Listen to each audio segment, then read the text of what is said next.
ভুড়ি রান্না করব, ভুড়ি বা বট যে যেটাই বলেন। দিয়ে দিয়েছি গোটা মশলা, এখন দিয়ে দিচ্ছি তেল, দিয়ে দিচ্ছি রসুন বাটা, দিয়ে দিচ্ছি আদা বাটা, মরিচের গুঁড়া,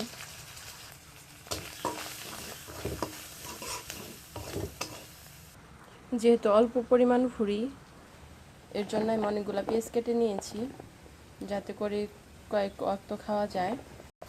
এই তো মশলাগুলো ভালোভাবে কষিয়ে নিচ্ছি।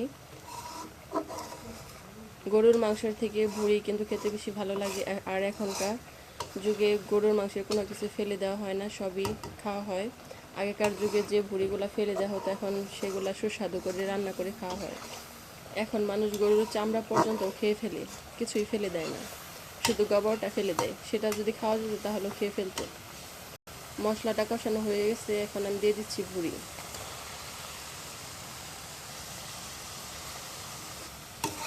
মশলাটা ভালোভাবে মিক্স করে নিলাম। আমি এখন কেটে রাখা পেঁয়াজটাও দিয়ে দিব, একসাথে কষিয়ে নিব।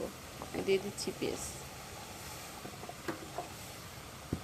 এভাবে পেঁয়াজ দিয়ে ভুনা করলে কিন্তু খেতে ভালোই লাগে, গরম গরম ভাতের সাথে বা রুটি দিয়ে।